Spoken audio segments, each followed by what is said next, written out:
হাঁটো।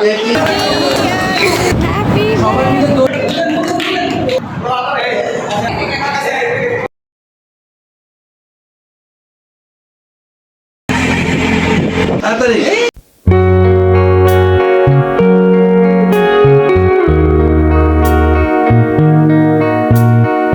হে এভরিওয়ান, আসসালামু আলাইকুম। কেমন আছেন সবাই? আমরা তো একটু ভালো নেই, কারণ এই বছরটাই পুরাটাই গেল বিপদের উপরে, আর ডক্টর হসপিটাল দৌড়াদৌড়ি করতে করতে। আব্বার জন্য আসলে খাবার নিয়ে গিয়েছিলাম হসপিটালে, তো সারাদিন ওখানেই ছিলাম। সন্ধ্যা হয়ে গিয়েছে প্রায়, তখন বাসায় ব্যাক করতেছি, কারণ উনি পড়ে গিয়ে হাতের 2টা হাড় ভেঙে ফেলছেন। সবাই ওনার জন্য দোয়া করবেন, ওনার সার্জারি করাতে হবে। লাইফে কোনো কিছু আসলে প্রেডিক্ট করা যায় না, তো সেটাই আর কি, যে 2 দিন আগেও তো সেটা ভাবি নাই, হুট করে একটা অ্যাক্সিডেন্ট হয়ে গেল। তো সেটাই আর কি, হসপিটাল বাসা দৌড়াদৌড়ির মধ্যে অন্য কোনো কিছু মনেই নাই।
সবাই মিলে ধরো সবাই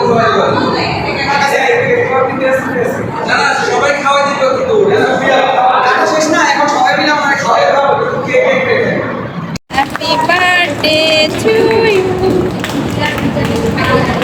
হ্যাপি কি সবার সাউন্ড বন্ধ হয়ে গেছে কাকে? সবাই খাওয়াই দিবে। সন্ধ্যার আকাশটাও কেমন লাল হয়ে আছে, মানে যেদিকে তাকাচ্ছে সেদিকে শুধু বিপদ আর বিপদ। তো সবকিছুর মধ্যে আসলে ভুলেই গিয়েছিলাম যে আজকে আমার হাজব্যান্ডের জন্মদিন। তো সেদিন ছিল 27 আগস্ট। ভিডিওটা মেবি আপলোড হতে হতে অনেক দিন পরে আমি আপলোড দিব হয়তোবা। 2 দিন আগ পর্যন্ত আসলে অনেক প্ল্যানিং করেছি, এটা করব সেটা করব, কিন্তু ওই যে বললাম না, কোনো কিছুই লাইফে প্রেডিক্ট করতে পারছি না ইদানিং। মানে আব্বু হঠাৎ করে অ্যাক্সিডেন্ট করায় আরো সবকিছু এলোমেলো হয়ে গিয়েছে। বাসা হসপিটাল দৌড়াদৌড়ি, বাসার প্রত্যেকটা ফ্যামিলি মেম্বারদের অবস্থা একদম কি বলবো, বলে বোঝাতেই পারবো না, কিছু বললে কম হয়ে যাবে। তো এত কিছুর পরে বাসায় রাতে খেতে বসছিলাম। তো আমার ছোট ভাইরা হসপিটাল থেকে অনেক দেরিতে আসছে, তো ওরা আসার সময় ভুলে নাই, ওরা নিয়ে আসছে। আসলে এত খারাপের মাঝখানে ওই কিছুটা সময় হয়তো একটু ভালো কেটেছে আর কি, ওরা ভুলে নাই। তো বিয়ে তো অনেকগুলো বছর হয়ে গিয়েছে, জন্মদিন তো প্রত্যেকটা মানুষের কাছে স্পেশাল। তো একটা একটা বছর করে একজন আরেকজনের সামনে চলে যাচ্ছে আর কি, মানে বুড়ো হয়ে যাচ্ছে আর কি। তো চোখের সামনেই আর কি একসঙ্গে সেটা হচ্ছে, তো সেটা আর কি ফিলিংসটা অ্যামেজিং। বিয়ের পর প্রত্যেকটা মেয়ের কাছে তার হাজবেন্ডই সব। তুমি আছো তাই সব কিছু আছে, তুমি থাকো, তুমি আমার চেয়ে বেশি দিন থাকো, আমার হায়াতগুলো আল্লাহ তোমাকে দান করুক, আমিন। সবাই তার জন্য দোয়া করবেন, আর আমার ফ্যামিলির প্রত্যেকটা মেম্বারের জন্য দোয়া করবেন। আমার আপুর জন্য বিশেষ করে সবাই স্পেশালি দোয়া করবেন, কারণ ওনার সার্জারিটা যেন তাড়াতাড়ি হয়ে যায়, উনি যেন তাড়াতাড়ি সুস্থ হয়ে বাসায় আসতে পারে। উনি অনেক দিন ধরে বাসার বাইরে। আজকে মনে মনে গুনতেছিলাম যে 2024 শুধু আরো 4 মাস বাকি। এই বছরটা এত খারাপ গেল, মানে আমাদের নিজেদের পার্সোনাল লাইফে বলেন, তারপর দেশের অবস্থা বলেন, সবকিছু মিলিয়ে খুবই খুবই খুবই খুবই খারাপ গেছে। প্রত্যেকটা মুহূর্ত খুবই সারপ্রাইজিং ছিল আমাদের জন্য, এবং সেটা খারাপভাবে খুব সারপ্রাইজিং ছিল।